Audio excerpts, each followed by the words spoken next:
सुप्रभात, नमस्कार। मैं हूं आपके साथ प्रीति। आइए शुरुआत करते हैं सुबह 7 बजे की सुर्खियों के साथ।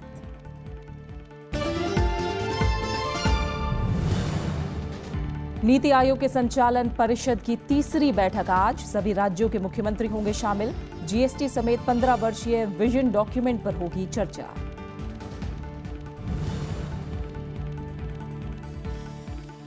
दिल्ली में एमसीडी की 272 सीटों के लिए आज होगा मतदान। सुरक्षा के कड़े बंदोबस्त। 26 अप्रैल को आएंगे नतीजे।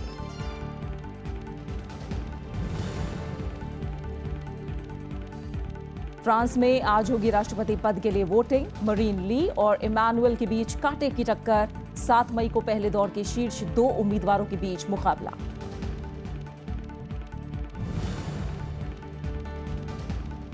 अफगानिस्तान के आर्मी बेस पर तालिबान आतंकियों का हमला। 100 से ज्यादा सैनिकों की मौत। भारत ने आतंकी ठिकानों की कार्रवाई की बताई जरूरत।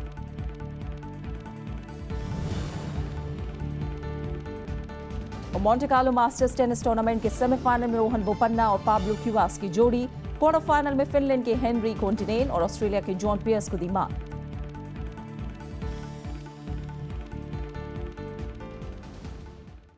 आइए खबरों को विस्तार से देखते हैं। नीति आयोग ने आज अपनी गवर्निंग काउंसिल की बैठक बुलाई है। प्रधानमंत्री नरेंद्र मोदी की अध्यक्षता में होने वाली इस बैठक में देश के आर्थिक विकास को तेज करने के लिए 15 वर्षीय विजन डॉक्यूमेंट पर चर्चा होगी।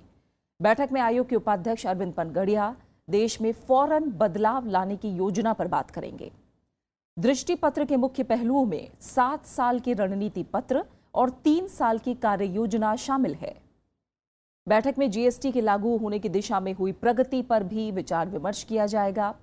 सभी राज्यों के मुख्यमंत्री बतौर सदस्य इस बैठक में शामिल होंगे। मध्य प्रदेश के मुख्यमंत्री शिवराज सिंह चौहान बैठक में एक प्रस्तुतिकरण देंगे, जिसमें किसानों की आय दुगनी करने को लेकर रणनीति पर विचार होगा। जबकि ओडिशा के मुख्यमंत्री नवीन पटनायक राज्य को विशेष श्रेणी का दर्जा देने की मांग उठाएंगे। नीति आयोग की तरफ से आयोजित गवर्निंग काउंसिल की ये तीसरी बैठक है। बैठक में उन कामकाजों की समीक्षा भी होगी जिनका फैसला पिछली 2 बैठकों में लिया गया था। इससे पहले गवर्निंग काउंसिल की पहली और दूसरी बैठक 2015 में हुई थी। दिल्ली नगर निगम की 272 सीटों के लिए आज मतदान होना है। इस बार निगम चुनाव में 1 करोड़ 32 लाख से ज्यादा मतदाता अपने मताधिकार का प्रयोग कर सकेंगे। मतदान सुबह 8 बजे शुरू होगा और शाम 5 बजे तक जारी रहेगा। तीनों निगमों में वोटिंग के लिए 13,000 से ज्यादा मतदान केंद्र बनाए गए हैं, जिनमें कुछ को मॉडल पोलिंग बूथ भी बनाया गया है। कई पोलिंग बूथों को संवेदनशील भी घोषित किया गया है। चुनाव व्यवस्था में सुरक्षा की जिम्मेदारी के लिए 50,000 से ज्यादा सुरक्षा कर्मियों को तैनात किया गया है। मतदाताओं की सुविधा को देखते हुए इस बार चुनाव आयोग ने कई तरह के कदम उठाए हैं। चुनाव के नतीजे 26 अप्रैल को आएंगे। आपको बता दें कि पिछले 2 बार से दिल्ली एमसीडी पर बीजेपी का कब्जा है। कांग्रेस से निकाली गई बरखा शुक्ला सिंह शनिवार को बीजेपी में शामिल हो गई। बीजेपी नेता विजय गोयल और श्याम जाजू की मौजूदगी में उन्होंने पार्टी की सदस्यता ग्रहण की। बरखा ने कहा कि वो प्रधानमंत्री नरेंद्र मोदी की नीतियों से प्रभावित होकर ये कदम उठाया है। गुरुवार को दिल्ली कांग्रेस महिला मोर्चा के अध्यक्ष पद से इस्तीफा दे दिया था। उन्होंने पार्टी के प्रदेश अध्यक्ष अजय माकन पर कार्यकर्ताओं की बात नहीं सुनने का आरोप लगाया था। इसके बाद शुक्रवार को कांग्रेस ने उन्हें 6 साल के लिए पार्टी से निकाल दिया। पहले की कांग्रेस थी वो जनाधार वाली कांग्रेस थी। वो पब्लिक की नब्ज पकड़ना जानती थी।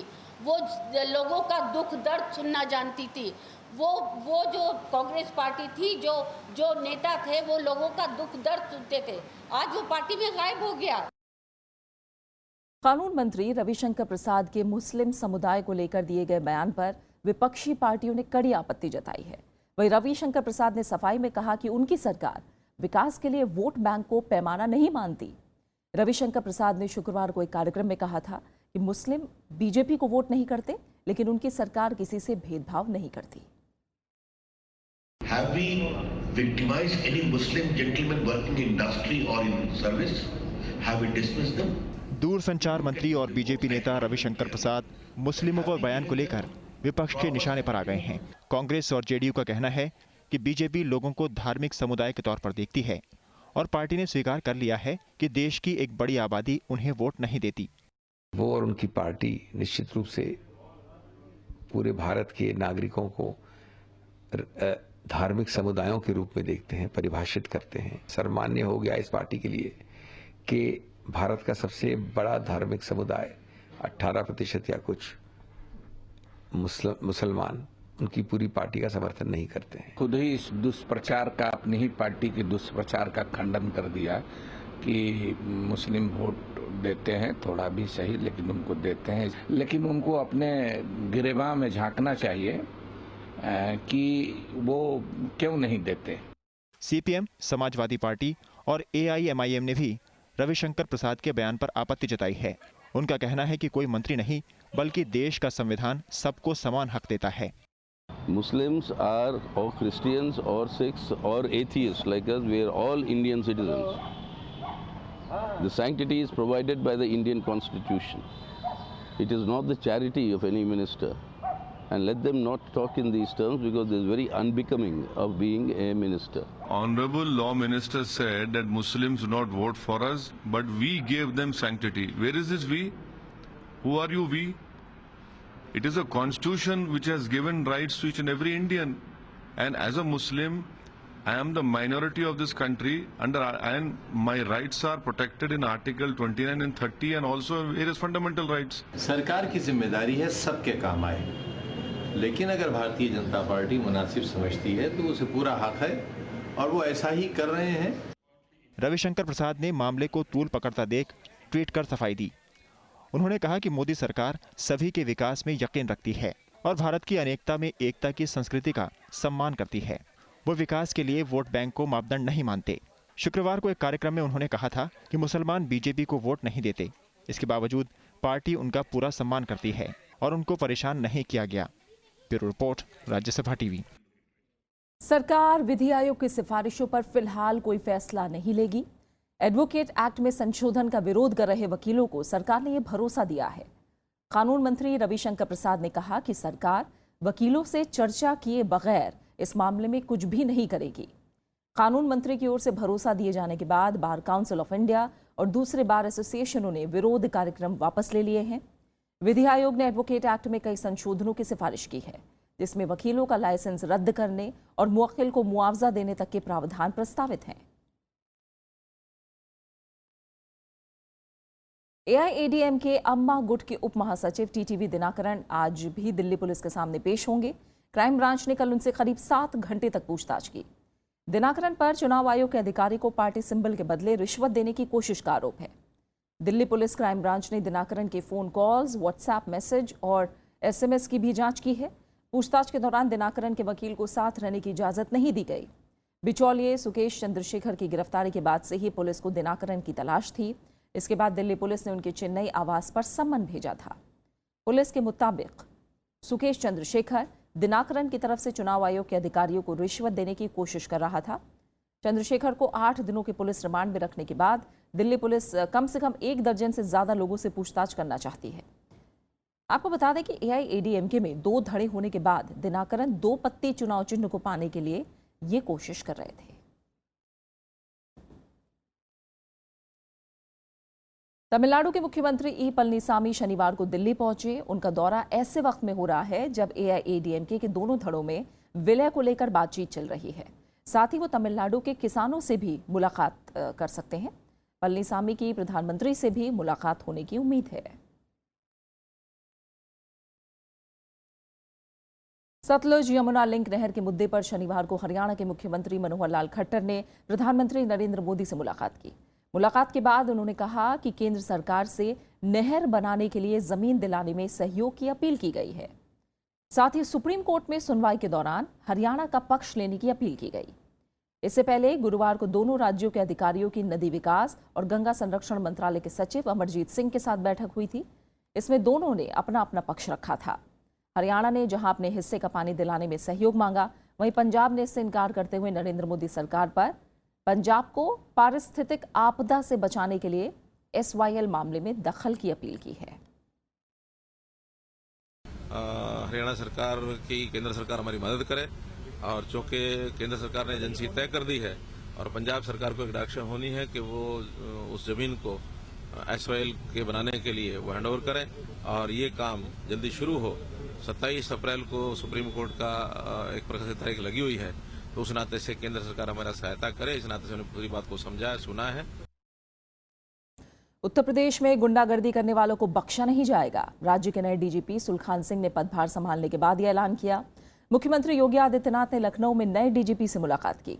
सुलखान सिंह को शुक्रवार को जावेद अहमद की जगह डीजीपी बनाया गया था। नई सरकार के गठन के बाद पुलिस विभाग में ये सबसे बड़ा फेरबदल है। नए डीजीपी ने 100% एफआईआर दर्ज कराने पर भी जोर दिया। पुलिस विभाग में फैले भ्रष्टाचार पर सुलखान सिंह ने जीरो टॉलरेंस की नीति अपनाने की बात कही। एंटी रोमियो स्क्वाड पर उन्होंने कहा कि किसी को भी तंग नहीं किया जाएगा। गलत व्यवहार करने वालों पर नजर रखी जाएगी और उन पर कार्रवाई की जाएगी। माननीय मुख्यमंत्री जी के स्पष्ट आदेश है कि कोई सत्ता पार्टी का हो या किसी का हो, किसी तरह कोई उद्दंडता या गड़बड़ी न करे और पुलिस निष्पक्षता से कार्रवाई करेगी। हम ये इंश्योर करेंगे कि 100% एफआईआर लोगों की दर्ज हों। हम पुलिस के अधिकारियों का आकलन आंकड़ों के आधार पर नहीं करेंगे। भ्रष्टाचार के प्रति जीरो टॉलरेंस हमारे पुलिस अधिकारी रखेंगे। और खबरें जारी हैं, आप बने रहे हमारे साथ। लौट रहे हैं एक छोटे से ब्रेक के बाद।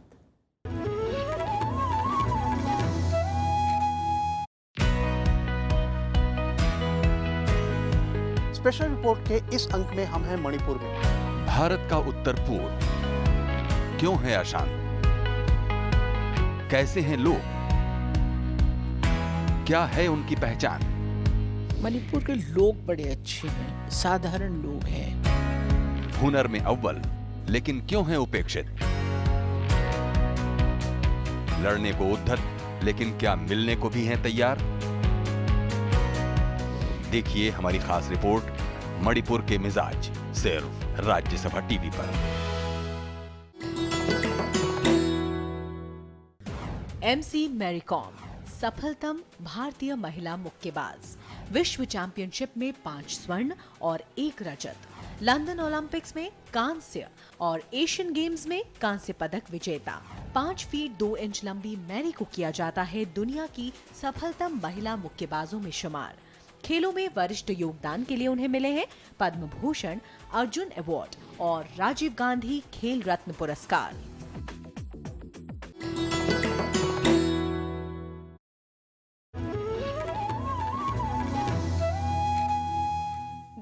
मेडिकल काउंसिल ऑफ इंडिया ने डॉक्टरों को चेतावनी दी है कि मरीजों को जेनेरिक दवाएं नहीं लिखने पर उनके खिलाफ कार्रवाई की जाएगी। एमसीआई ने इसके लिए डॉक्टरों के लिए 2016 में जारी पुराने सर्कुलर और नियमों को फिर जारी किया है। इंडियन मेडिकल एसोसिएशन भी जेनेरिक दवाओं पर सरकार का पूरा साथ देने के लिए तैयार है, लेकिन नकली दवाओं पर लगाम के लिए सरकार को सख्त कानून बनाना होगा। प्रधानमंत्री कुछ दिन पहले ही डॉक्टरों को पर्ची में जेनेरिक दवाएं लिखने की सलाह दे चुके हैं। उन्होंने इसके लिए कानून लाने की भी बात कही है। जेनेरिक दवाएं ब्रांडेड दवाओं से कई गुना सस्ती होती हैं। चीफ जस्टिस जेएस खेहर ने कहा है कि भारत अंतर्राष्ट्रीय मध्यस्थता का केंद्र बन रहा है। एंगेजिंग एशिया आर्बिट्रेशन समिट में उन्होंने कहा कि देश में मजबूत कानूनी प्रणाली और सरकारी दखल की कमी से विदेशी कारोबारियों के भरोसे को बढ़ावा मिलेगा और सरकार की मेक इन इंडिया योजना से उभरती हुई अर्थव्यवस्थाओं के बीच भारत पसंदीदा जगह बन रहा है। इसलिए अधिक से अधिक विदेशी निवेशक भारत आ रहे हैं और ये वाणिज्यिक अंतर्राष्ट्रीय मध्यस्थता को बढ़ाएगा। वित्त मंत्री अरुण जेटली ने वैश्विक विकास के लिए भारत जैसी उभरती अर्थव्यवस्थाओं को अहम बताया है। वॉशिंगटन में आईएमएफ और विश्व बैंक की बैठक में उन्होंने ये बात कही। वित्त मंत्री ने कहा कि इस साल भारत की अर्थव्यवस्था 7.5% की दर से बढ़ेगी। उन्होंने कहा कि भारत में महंगाई कम हुई है और राजकोषीय संतुलन बढ़ा है। वित्त मंत्री ने भारत में जीएसटी जैसे आर्थिक सुधारों की जानकारी भी दी। उन्होंने कहा कि नोटबंदी से कर वसूली बढ़ेगी और जाली मुद्रा का खतरा कम होगा। जम्मू कश्मीर के बडगाम जिले में शनिवार को हुई मुठभेड़ में 2 आतंकवादी मारे गए। दोनों आतंकी लश्कर-ए-तैयबा के सदस्य थे। पुलिस अधिकारियों के मुताबिक शनिवार शाम जैसे ही आतंकियों के छिपे होने की खबर मिली, सुरक्षा बलों ने पूरे इलाके को घेर लिया और तलाशी अभियान चलाया। इस दौरान आतंकियों ने सुरक्षा बलों पर अचानक गोलियां चलानी शुरू कर दी। जवाबी कार्रवाई में सुरक्षा बलों ने 2 आतंकवादियों को ढेर कर दिया।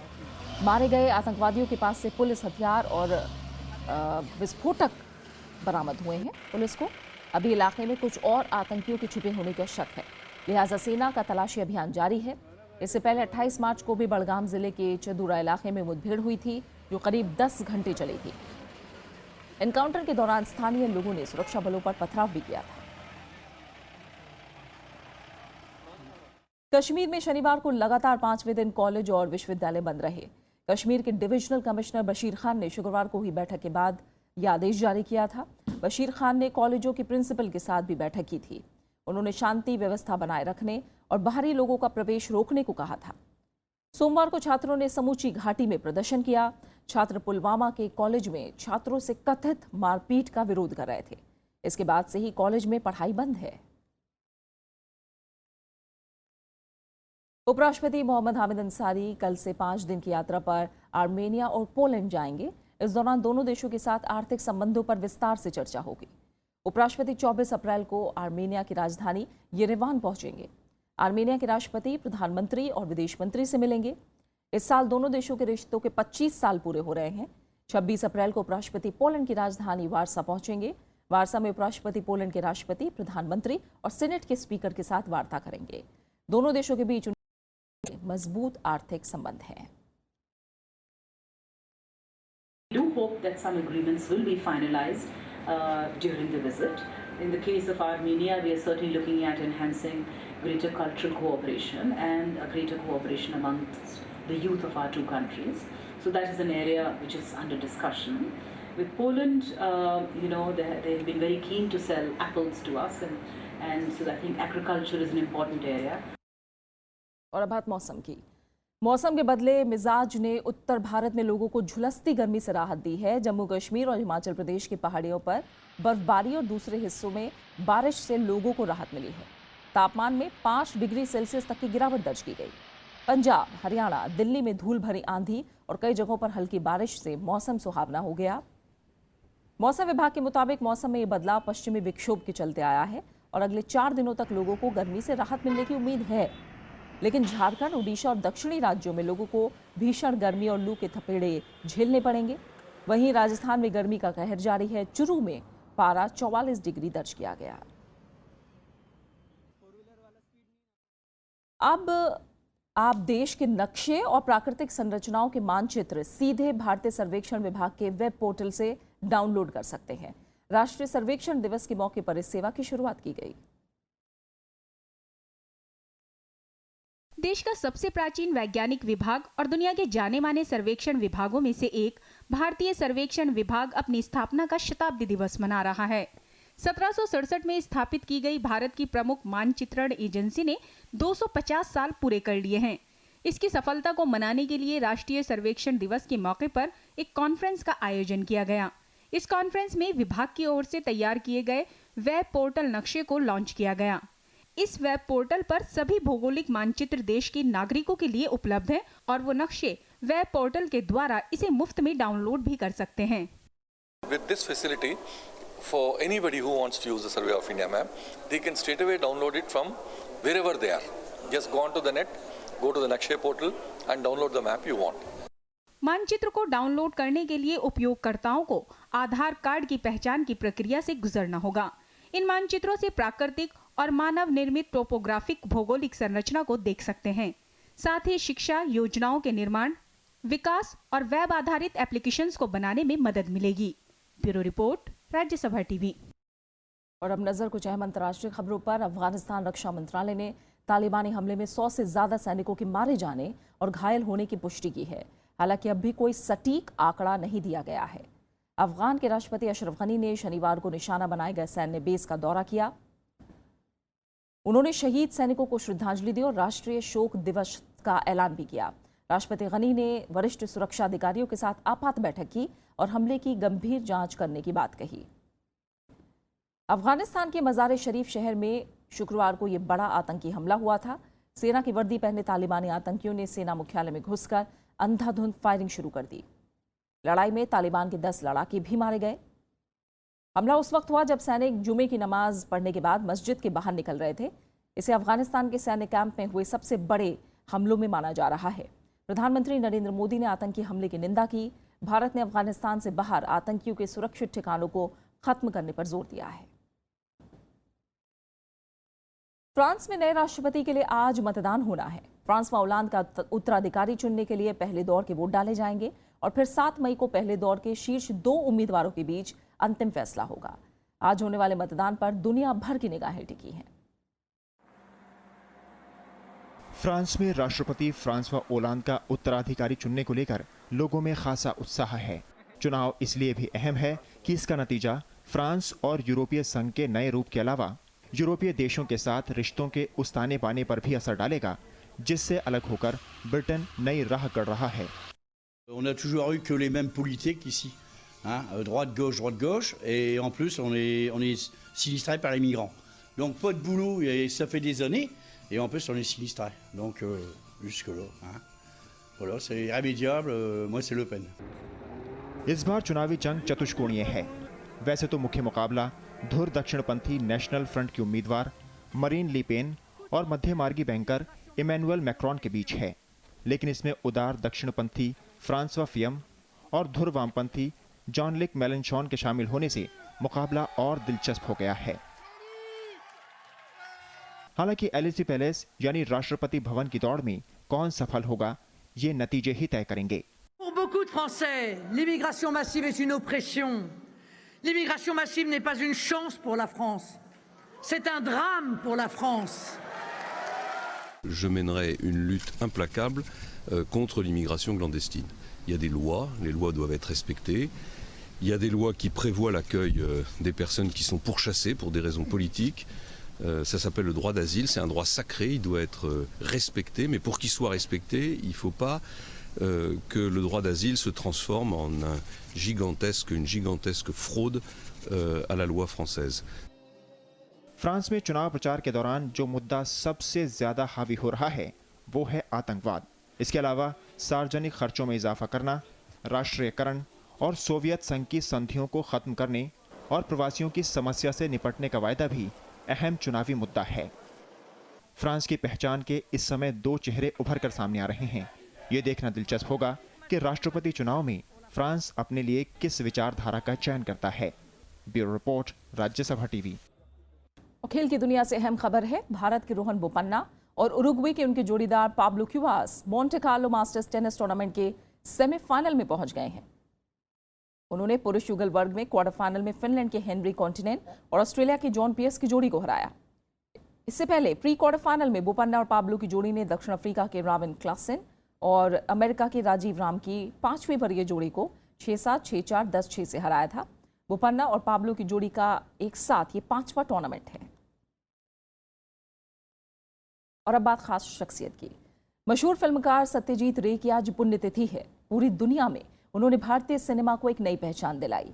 सिनेमा में उल्लेखनीय योगदान के लिए सत्यजीत रे को भारत रत्न, दादा साहब फाल्के और ऑस्कर जैसे प्रतिष्ठित सम्मानों से नवाजा गया। आइए याद करते हैं कालजयी फिल्मों के रचनाकार सत्यजीत रे को। याद रखिए, शतरंज का एक अहम उसूल है जो कभी तोड़ा नहीं जाता। कौन सा उसूल? जिस मोहरे को हाथ लगा लिया उसी का चलना लाजमी है। आम से दिखने वाले सत्यजीत रे जैसा नजरिया बिरले ही मिलता है। सत्यजीत रे भारतीय सिनेमा का एक ऐसा नाम है जिसके काम को पूरी दुनिया ने सराहा। 2 मई 1921 को कोलकाता में जन्मे सत्यजीत रे न सिर्फ एक बेहतरीन लेखक बल्कि एक अलहदा फिल्मकार थे। अपनी पहली फिल्म पाथेर पांचाली के लिए ही उन्होंने कई अंतर्राष्ट्रीय पुरस्कार जीते, जिसमें कान फिल्म फेस्टिवल का श्रेष्ठ मानवीय दस्तावेज का सम्मान भी शामिल है।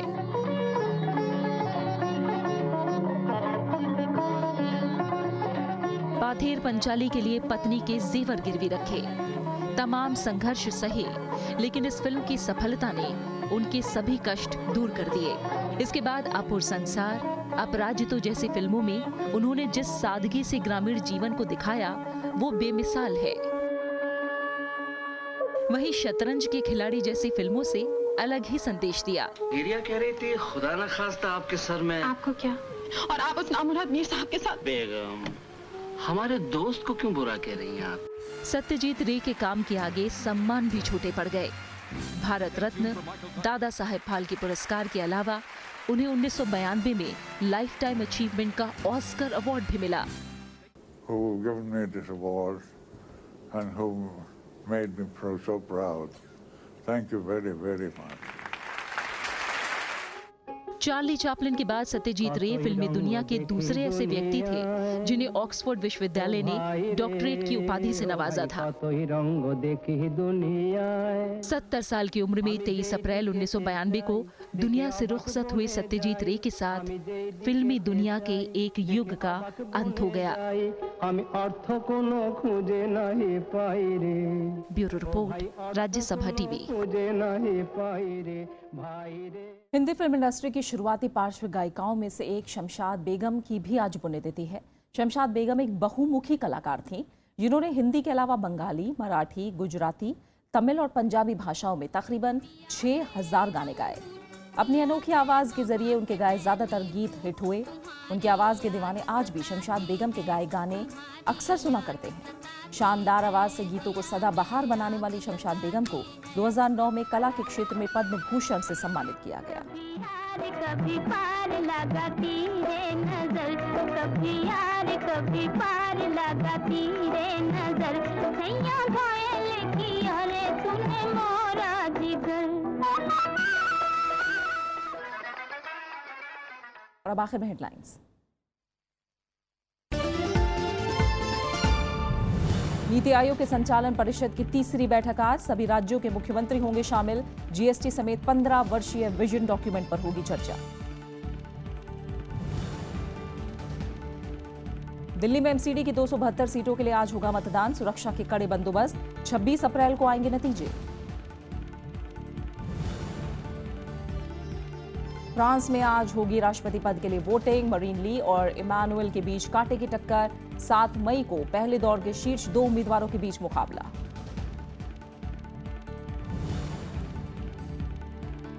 अफगानिस्तान के आर्मी बेस पर तालिबान आतंकियों का हमला, 100 से ज्यादा सैनिकों की मौत। भारत ने आतंकी ठिकानों पर कार्रवाई की बताई जरूरत।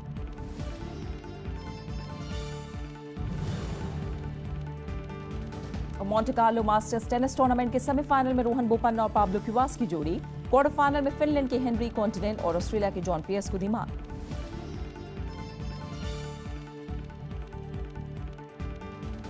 और इसी के साथ फिलहाल इस बुलेटिन में इतना ही। आगे देखिए डिस्कोर्स। नमस्कार।